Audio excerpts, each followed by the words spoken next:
How to fix TikTok dark mode option not showing. Hi guys, welcome back to the channel. In this video I am going to show you how you can do it easily.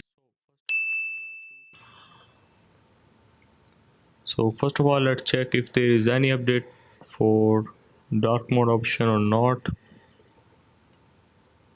So there is no dark mode option. So first of all, you have to click on your TikTok application for a second and simply go to apps info. Here first of all, you have to clear the cache, and after that make sure you have allow all the permission access to TikTok. And after, you have to go to your Play Store and see if there is any update for TikTok. So if there is no update, you have to simply go to report a problem,